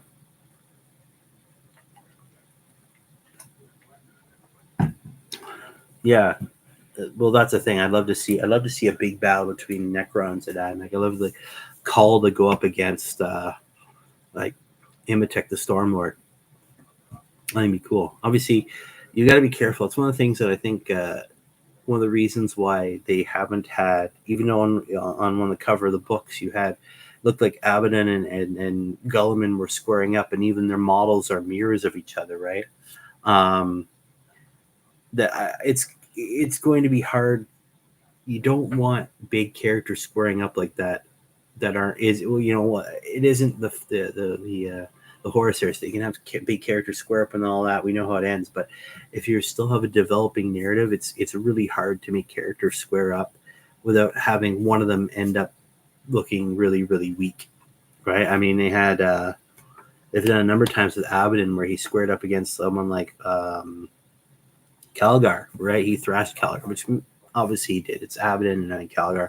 As powerful as Calgar is, he's always going to get beaten down by Abaddon. But you couldn't have Abaddon finish him off, right? Because that's right. It's the hard part. That's why it's always like some named character for a book nowadays going up against the big bad, but eventually, yeah, it's not gonna be good, right? Because that you can't have like, hey, I'm the big bad of this army, and some no name guy whooped my butt.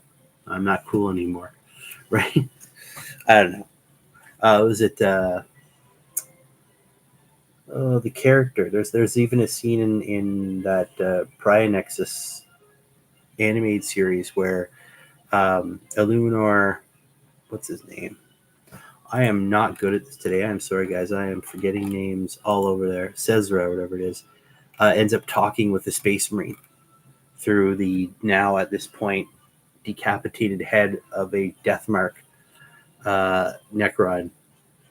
And that's about as close as this character will get. The character doesn't know who he is, doesn't know who this guy is. This Cesar doesn't care who the Space Marine is, but they have words. It was cool.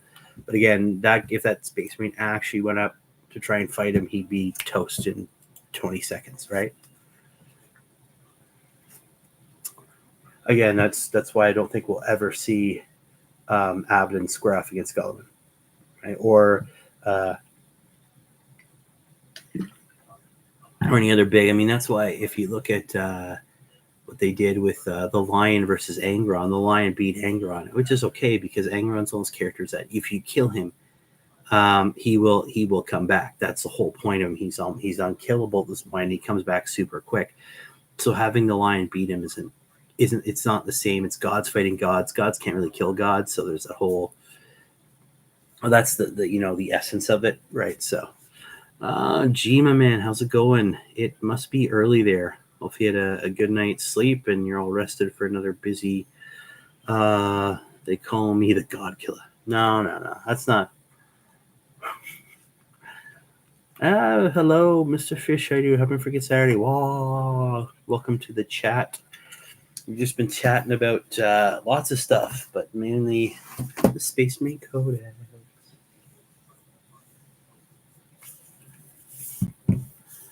I love that one.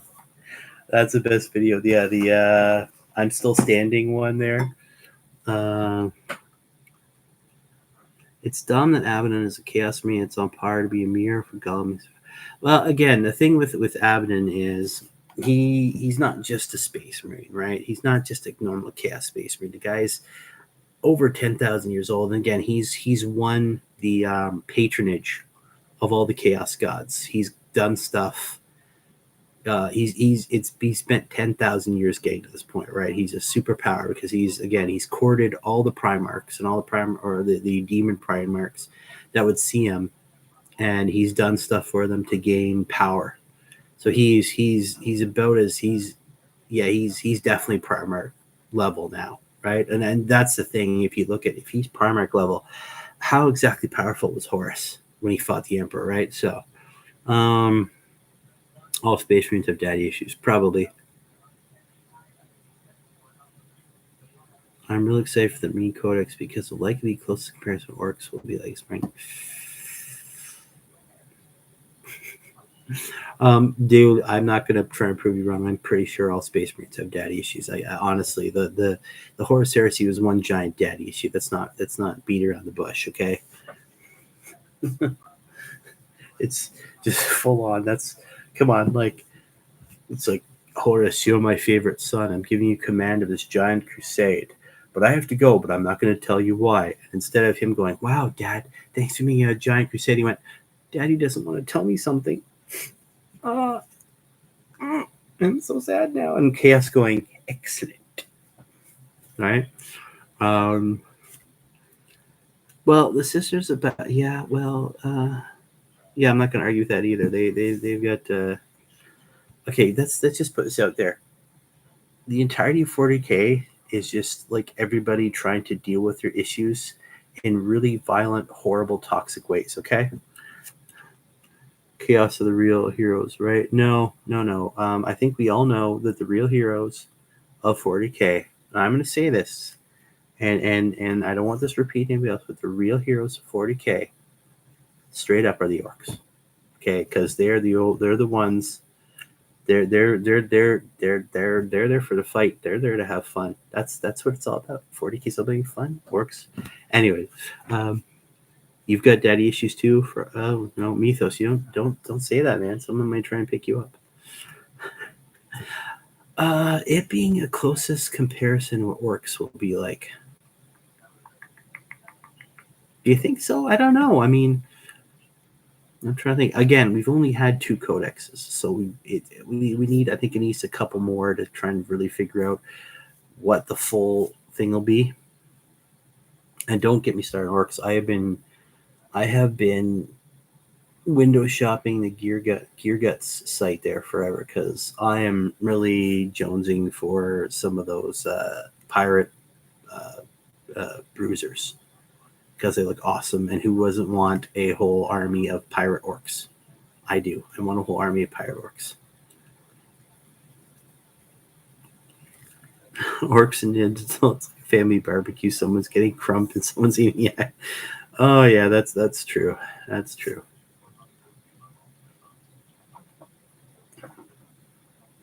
Although I don't think the Nids could ever eat too much. They're always still hungry.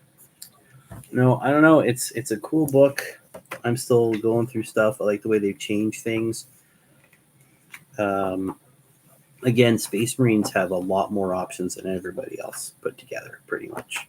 There's so many units here, and I know it's dropped down a lot, but there's so many units in here. It's crazy. You'd never be bored with this army. Yeah, I'm still jumping through. I'm hoping that everybody gets what they want with their armies. That's always the desire.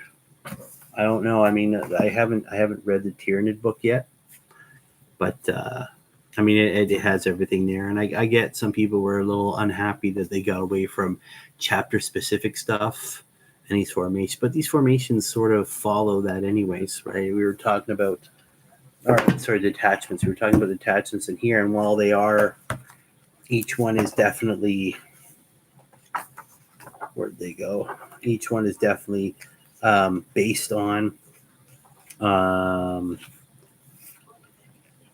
specific chapter. There's something everybody can use, right? The Gladius Task Force is Ultramarines. The Anvil Siege Force is Imperial Fist. The Firestorm Assault Force is Salamanders. But obviously, they can be used by anybody, because every Space Marine army usually has a company that runs sort of that way or has tactics that go that way, right? What would you say here? If orcs get something like assault detachment on 0, I'm sure they will. I think there's enough in there. You'll probably get, if I could guess based on all my experience with it, you will get, I mean, what even detachment they have now? I don't even know. Let me see what they got right now. I have not looked at orcs properly. Orcs have the Wog tribe. So what does that do? Melee weapons equipped orcs models from your army have the sustained hits ability. Okay, so I mean, get stuck in.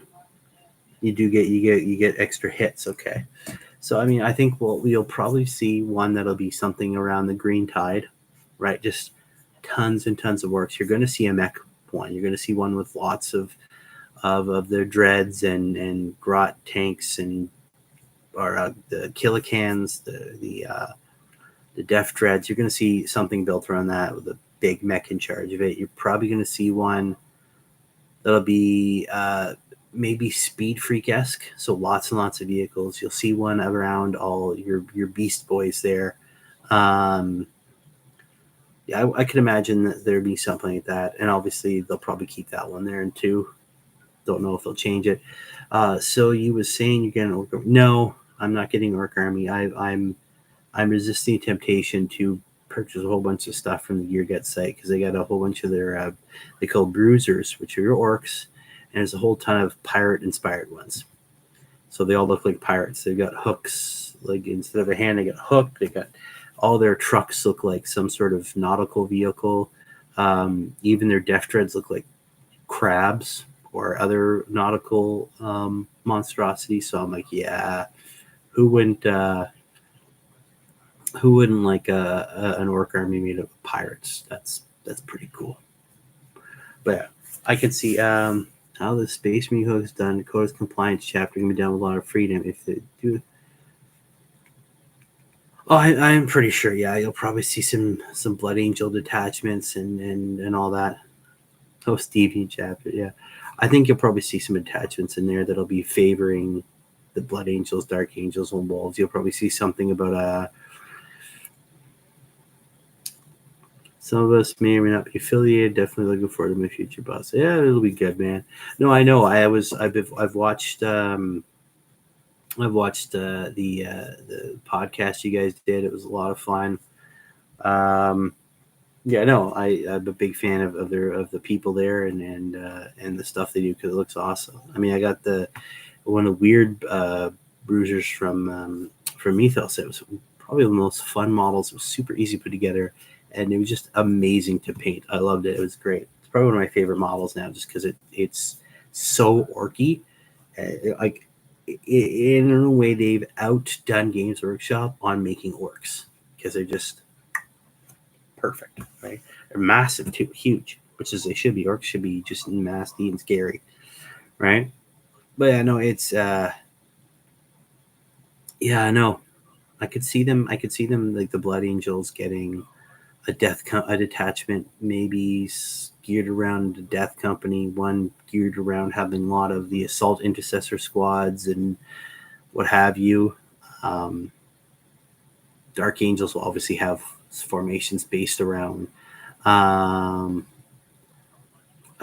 their Deathwing and Ravenwing. Space Wolves will probably have something around building one of their companies.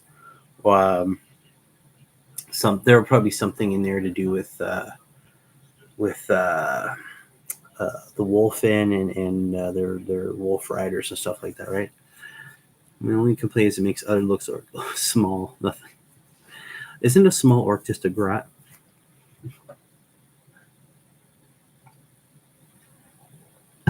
That's okay. I mean, they look awesome, right? Okay, although Mr. Siva back to his bees. Hey, nothing wrong with beaky Marines, all right? But yeah, so that's what I've been up to. That's what we've been chatting about. I'm gonna get back hopefully tomorrow. Like I said, if those who weren't here, I'm actually painting Guilliman now, so that's sort of my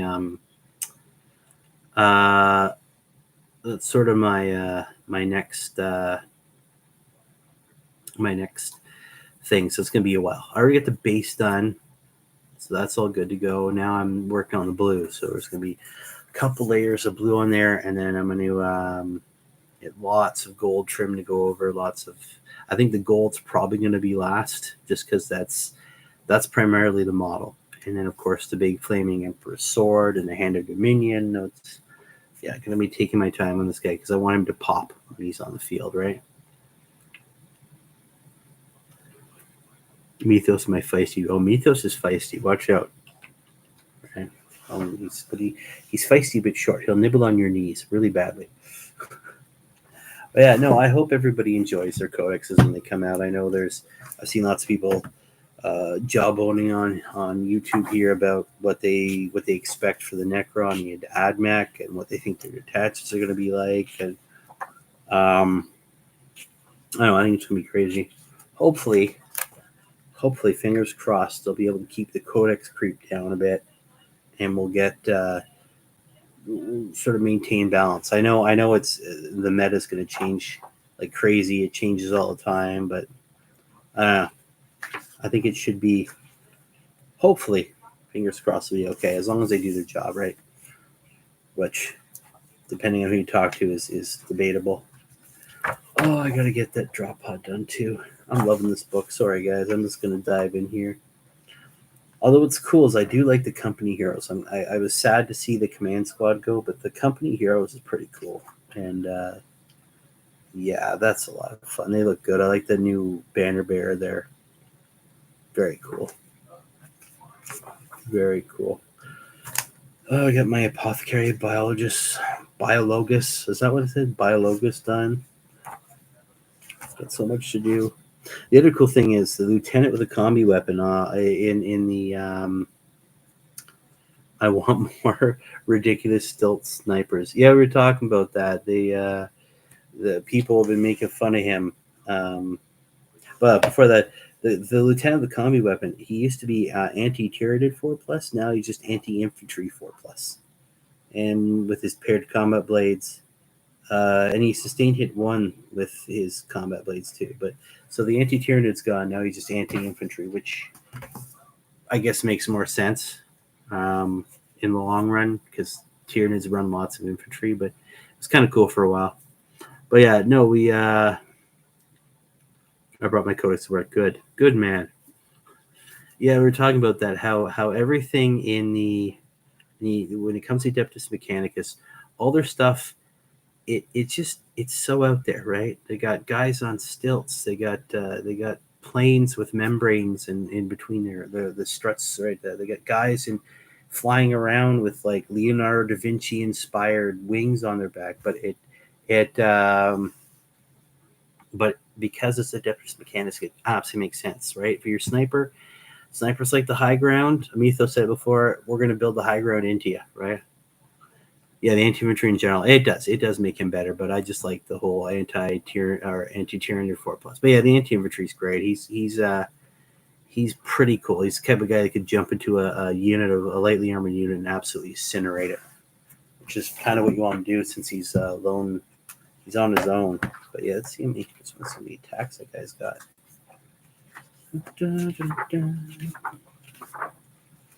Yeah, he's got 5 attacks with his paired combat blades, and he's got his combat, which again his combi weapons anti-infantry 4+, devastating wounds, rapid fire 1.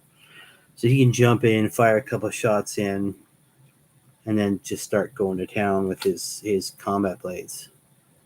It's not bad at all, actually. Feel no pain 5+, right?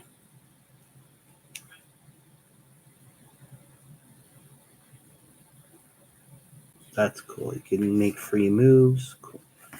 Yeah, so many cool things in here. I'm still going through it and I'm discovering something new every time just because, again, it's changes upon changes and you read through. I've been you go through the cards that we purchased there, the index cards, and even that's changed a lot to this. So certain rule changes here and there. Some stuff stayed the same, but yeah. Oh, there's so much to read too. The Assault Intercessor stayed the same for the most part, and they still have the same sort of special ability. Scout Squad's pretty cool.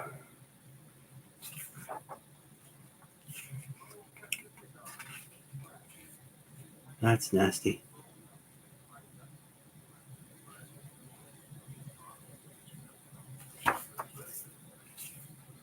Oh, so much cool stuff in here.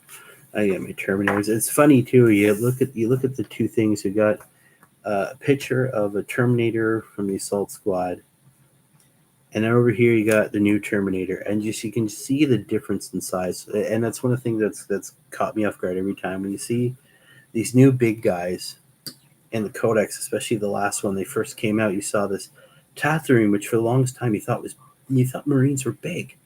But then you got these new guys, just this mass to them, and you see him next to a Tatooine. Oh, the Tatooine Marine looks small now, he looks so skinny. But that's because now we got these big, beefy guys with the massive armor just storming through stuff. I gotta say, honestly, the Tacticus armor is now my favorite armor, just because it makes Space Marines the size that I think they've always should have been. Space Marines are supposed to be these massive, impossibly fast warriors that are supposed to be able to take on everything. And I go back to that Primaris Nexus animated thing. At one point, the Death Mark is in amongst them, and he's killing people, and the Space Marine that's there, it just comes hurtling out of nowhere, and the Death Mark shoots at him, and the guy just sidesteps the blast as he's charging. He's charging forward. All he's got is a combat blade at this point. Deathmark takes a shot. Space Marine doesn't even blink, just stare straight forward, just turns his body. His shot goes right by him, and he's just moving so fast. And that's how Space Marines are supposed to be. They're supposed to be these absolute monsters. And that's, strangely enough, I was thinking about this the other day. That reading some of the old fluff and reading new fluff, Marines just aren't portrayed as being as tough as they used to be. I think you go back to some of the old fluff, Marines would just take beatings and they just keep coming out on top, and now it's like, okay, well, they're getting killed a lot faster, right? I remember there was a fluff piece back in a White Dwarf that were talking about Terminator armor. They got soft. They're soft. There was a fluff piece. They were talking about Terminator armor, and there's a bunch of Space Wolves, and a Titan comes through. I'm not talking a knight. This is before there were knights, but an actual like Warhound Titan, I think it just comes through. And there's like a Space Wolf and Terminator armor, and a Space Wolf and standard armor, and the Titan just steps right in the Terminator guy, and the Space Wolf's all pissed off. He's like, no! He starts emptying a bolter clip, obviously without any effect into the legs of this Warhound Titan as it moves off. And then he hears like a cough, and out comes this broken Space Marine. His suit is rent from top to bottom. But he's like, yeah, whatever. Let's just keep going. He gets up and starts marching on. He got stepped on by a Titan, and he's fine. Like, right? That's the cool thing. And again, I like the Pariah Nexus thing because you get to see some of the Space Marine attributes in action.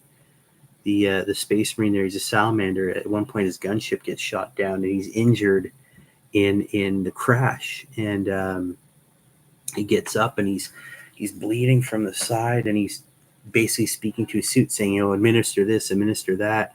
And next thing you know, he's feeling much better. He's all healed up. He tells some survivors he meets at one point that one of his hearts has been destroyed, and one of his 3 lungs has been punctured. Right. It's like one of his 3 lungs has collapsed. One of his hearts is gone, and this guy's still like fighting force, like nothing ever happened. He just keeps going, and that's what Space Marines are supposed to be like, right? They're supposed to be these unstoppable killing machines. I kind of wish they get back to that a bit more. Yeah. Space Marines have 2 hearts and 3 lungs, and so one of his hearts was destroyed, and one of his 3 lungs collapsed. So yeah, but he's like, yeah, I'm fine, I'm good, whatever. And even later on, he gets an arm cut off, and he's like, yeah. Um, and at one point, he has to leave the survivors, and it's just there's kids among them. He's like, "You're hurt." He's like, "Child, I hunted dragons back on my planet in my youth. A few scratches won't slow me down." It's like, dude, you're missing a heart, you're missing a lung, you're missing part of an arm. Those are more than just scratches. But he's like, whatever, I'm going to keep going. I got to go hunt this death mark before he hunts me. I got to go. And he's like, just go to safety. I don't want to ruin the end, but it's an atypical. If you think there's a happy end to this, it's an atypical Warhammer 40,000 ending where nothing really ends well. But yeah, no, it was a great story. I loved it. It was really well done. I hope to see make Space Marines great again. Ooh, don't go there, man. Don't go there. No, man. If you want, you try and find White Dwarf 300 from way back day with movie Space Marines and see how crazy Space Marines could be if they decided to. But that was for a little bit of fun. Oh, keep going back in. I can't help it. Hopefully, when people like your Space Wolf players or Dark Angel players get their books, or the Death Watch. I'm hoping they do a Death Watch book. They should. I think they've earned it. That you guys get what you want, and excuse me, everyone's happy. Oh, pardon me, I think they're a great. They're a great book so far. I'm pretty happy with this one. Like some weird little things, but none of them are really big complaints. They're all sort of like little things. I'm glad they've added some characters in. I'm glad Ventress is in there. He's cool. Like the fact he's still carrying around like a bolter and his power sword he's had forever. Right, he didn't sort of like want to upgrade. Oh, that was the other thing. The lieutenant, keep forgetting this. He I've got my kit bash one here. Lieutenant actually doesn't have a bolter rifle anymore. He has a master crafted bolter. So I mean that's kind of a thing. It has 2 shots. It's strength 4, AP -1, 2 damage. But it is a bit of a change because it doesn't have anything under it. It's just a master. It's a 2-shot bolter, right? But he had but again, the intercessors have their bolter rifle, which is assault heavy. So there's a bit of a change there. That is cool because you do have lieutenants with a bolter rifle, but now it just counts as a bolter. Yeah, I mean the other lieutenants, the rear armor has a mastercrafted special bolt gun, a pistol and precision. Lieutenant Phobos armor has a mastercrafted bolt carbine, which is a 2-shot bolter. Even the combi weapons bolter, but it's got rapid fire. What does our captain have? He has a mastercrafted bolter as well. So they've kind of changed that up too a bit. So not everyone's got a bolt rifle now. So that's cool. Again, it's these little changes that have changed so much since 9th to the index cards to now this. It's slight little deviations here. It'll be fun to play around with it. I'm going to keep building a 1,000-point list and refining it a bit, and hopefully have some fun with the end of the month, or in or around probably after Halloween. So it'll be fun. I'm still trying to refine my game up a bit more. I think that'll be. I'm still trying to find a good way to set that up. I kind of want to have a little setup. I was even thinking of like getting a smoke machine, but I don't know. I think that would set off all my fire alarms or my smoke detectors. I don't want to do that. But yeah, so look forward to that. That'll be fun coming up. But yeah, hopefully Mythos, talking through all this, you'll know what you're gonna do for your 1,500-point game. Do you know which one you're gonna go for? Which formation? Keep going for detachment. Still stuck in formations. It's bad, Steve. Do you know which detachment you think you're gonna go for? Hopefully, we're thinking what it was the Vanguard. What was it? The Vanguard, and now I can't remember the name of it. Oh my God, brain work. Yeah, the Iron Storm of the Vanguard, right? So hopefully that'll help you make your decision and you'll be successful in your battle. I'm hoping at some point, fingers crossed, that we'll see our we'll see my beloved Tyrannic War veterans again, and Cassius. He is mentioned in here in the fluff that he's still around, that he's still there, and they even mentioned it in the fluff or in the big rule book there that Ajuman has he's in constant talks with Telly, and they're really good, or not Telly, but Cassius. They're really good friends, and he's taken all the experience and all of the everything he's learned from Cassius into fighting in these new spearheads out there to fight off the. I'm thinking of leaning towards the Iron Swords here. I think overall rule will benefit all my shooting units, and the vehicle walker will help my Contemptor Leviathan. Yeah, that should be good. Well, hopefully you'll have success with that. To lay the smack down on the enemies of the Emperor. Yep. Oh, love the artwork.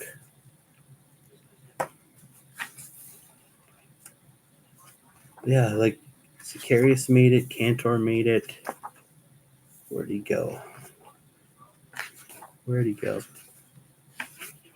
Volcanistan made it. Histan. Again, they're just slowly moving the fluff forward in these things as well.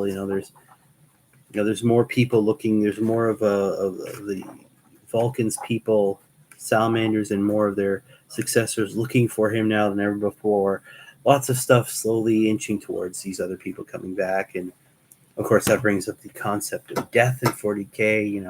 We were talking earlier about there being two Fulgrims right now. There's the Chaos Demon Primarch Fulgrim, and there's a Clone Fulgrim. What's going to happen with like Sanguinius? Can Sanguinius come back? Is Sanguiner the spirit of Sanguinius somehow, or is he somehow the long-lived, or somehow, how do I even say it, saintly last surviving member of the original Sanguinary Guard that Sanguinius left behind, right? How do you, like, what if you do for Iron Hands? Is there a way to bring Ferrus Manus back?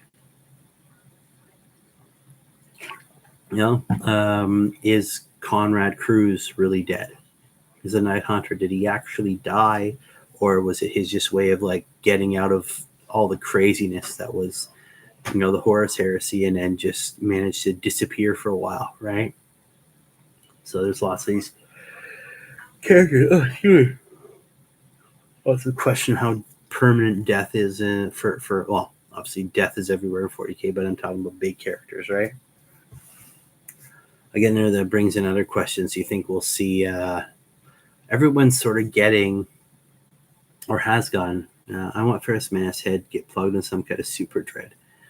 I don't know if that's going to work, because I think Horus had his skull on his desk. Yes, he had Ferrus Manus' skull on his desk in his chambers aboard whatever ship he was on, and it was like stripped down, like Predator style. Like it was just the skull. So I don't know. And his body was probably destroyed in Istavan. So who knows if that's gonna.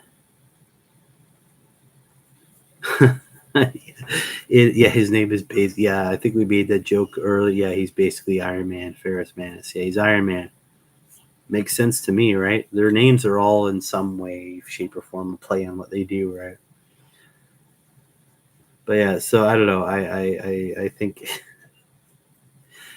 How old were you today when his name means Iron Man? Mythos was today years old. That's okay. I've realized a bunch of stuff. But I was saying there's everyone's gotten some big character, right? They've got an upgrade, whether it's the Lion, Gulliman, Gazgul's been upgraded, right? Everyone's gotten some sort of bigger character, some sort of big centerpiece. And then look at the armies that, Chaos got Abaddon. Obviously, you have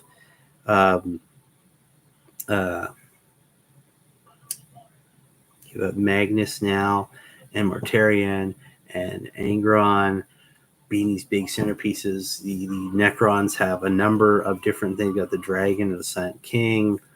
And even Guard, I basically got They got their solar Lord Solar there, their big tanks.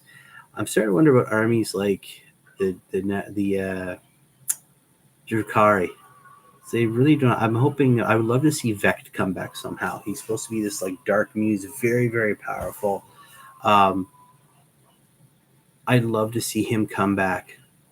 Now again, I don't know if they do the whole floating dais of death thing that he had before, but it's really cool to see him come back in some way, shape, or form. And again, he's got so many body doubles that they could have some sort of cool rule in there. Well, he's dead. Well, he's not really dead. You just killed a body double. There's a real Vect. Oh, he's dead? No, but again, that was just a body double. Oh, there's a real Vect. Oh, he died? No, again, that's just a body double. He wasn't even on the battlefield today. It was just a bunch of body doubles. Right? I think that'd be kind of cool. But I get they're trying to keep him again as sort of Drukari god at this point, right? I don't know. I mean, they got avatars for the craft world, and I don't know. It'd be cool to see. I kind of want to see where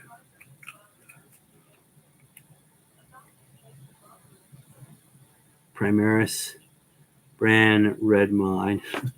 Oh man, yes, I remember Bran. You were so sad when he disappeared.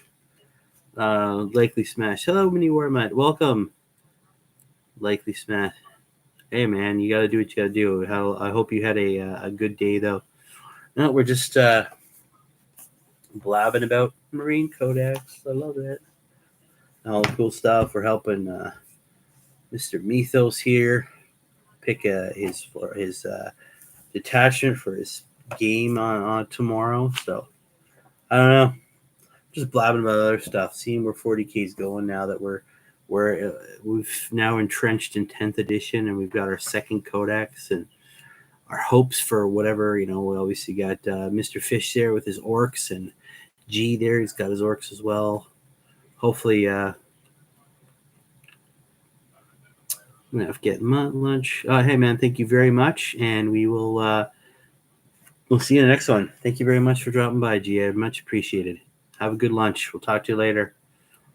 But yeah, lots of cool stuff. I'm taking stock now of my my Ultramarines army and these detachments. And thanks to obviously the new changes, I only have one HQ choice now. This is my kit bashed lieutenant because I've had obviously I've had chaplains and librarians and captains, but they're all the old school stuff that's gone now. So I've got to start getting on the ones I got from. Hey, have a good night, guys. Thank you very much for dropping by, as always. I really appreciate it. We'll talk to you guys later. Have a good night and a good tomorrow. Thanks, guys. I got all the HQ choices from Leviathan set. I got to paint up. I got a Reaver Lieutenant. I got to paint up. I got Ventress. I got to paint up. And I'm actually working Gulliman now. So I've actually got his base done. Had a little scare with that because one of the little braziers fell off. I was able to put it back on now. So, and now begins a long process of putting all the blue on them. And once the blue's done, I'm probably going to work on all the silvers and all the other little things, and then all the gold because there's a lot of gold, and then of course the sword. So he's going to be a more long-term project. Get little bits done here and there. And then get them done up and, get all those other HQ choices done up. Along with Terminators, Hellblasters, Reavers, more Infernus guys. Lots to do. But that's fun. And hopefully have a game at the end of the month. I'm hopefully, fingers crossed. I'd love to have a game so I can really try things out and get a feel for it. I haven't had a game in forever. It's killing me on the inside slowly. But yeah. I've been looking at my assault intercessors because I love these guys. I love the Tacticus armor. I think it's probably the best Space Marines I've ever looked. Oh yeah, something also because shipping sucks and all that. I also picked this up when I got the Codex, the Infinite and Divine. So I'm slowly reading through that. Looks like it's going to be one of those things that's going to happen over a long period of time since we're talking about Necrons here. That still should be fun. But yeah, thanks everybody for stopping by. Now, even I'm still trying to figure out what formation, and we were talking about, or detachment, sorry.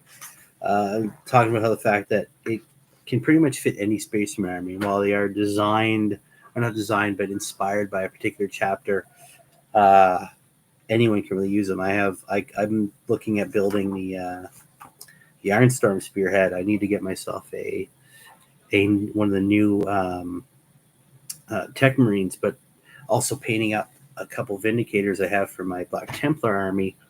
That's pretty much defunct now just because of all the changes, and painting them as Ultramarines, and then adding that to the two Dreadnoughts I have right now, the Ballistas I want to get painted up, my Predator Annihilator, just a lot of mechanical mayhem, also backed up obviously by the by infantry in a form of like tactical squads and furnace.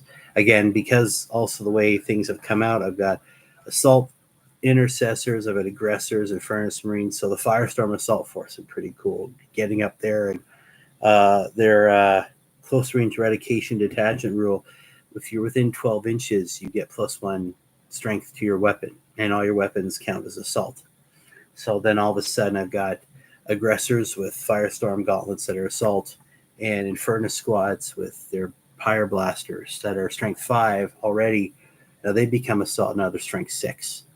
So a lot of damage out there, a lot of, just some really nasty stuff, putting a lot of up close firepower damage, which is, which I think fits with the aggressive playstyle that Space Marines are supposed to have. You should be playing a bit more aggressive with Marines overall. You can stand back and shoot. They're good at it, but you definitely want to be up close and personal, doing as much damage as possible, taking out all the things holding objectives. They can't get points if they don't have any models left, right? And yes, we're also going on about this little guy. So I'm still working and ironing out some little things for a Halloween episode I'm going to do.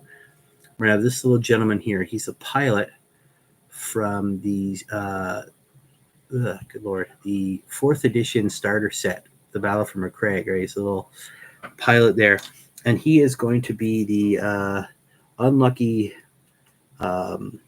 survivor, probably victim, crashed on a planet somewhere that has been taken over by the Necrons, and he's going to be. This is actually based on some stuff we did way back in the day when I worked at Games Workshop, where we do like zombie style survival games, where it's basically you take a character and someone else or other players just take on the role of the zombie horde and slowly move it forward as your characters are trying to survive, get from point A to point B, and not get killed. Obviously, I don't have a ton of zombies. Don't play. Never played Undead for fantasy, but they do have some Necron warriors, so it's going to be this poor sap crash landing in probably the worst place possible. These aren't going to be normal Necron warriors, though. He wouldn't last long. These ones have been damaged, maybe due to exposure to an explosion, an EMP, something like that. But these are damaged Necrons, so they lurch across the battlefield, just looking to kill, trying to satisfy the last protocol given to them, and there's some randomness to it. Range is cut down, visibility is cut down because it's supposed to be a spooky, green mist field, table in the dark of night. His ship is crash land, and he's trying to make it to the, to Allied lines, but now he's got to make his way through a battlefield filled with glitching Necron warriors that are emitting terrifying binary squeals, right? Blasting off with their Gauss rifles at random stuff. They're not even in control. They're just sort of mindless zombies. So I'm going to try and get that done up. I've been trying to mess around with the rules because we did this a long time ago, and obviously the rules and the stats have all changed. So I just want to make sure it's fun. It doesn't end too quickly. Yeah. So hopefully I'm going to have that out sooner than later. I'm running out of time right now. I want to have it out before Halloween or on Halloween. So gotta get that done sooner than later. That's my next big goal. Plus, and then with winter coming up, it's going to be even more indoors than it is now. Excuse me. Oh, all right. And so I have stuff on there. I have some other projects I need to work on and get done. stuff that I've been putting off or been putting aside. I kind of want to get back onto.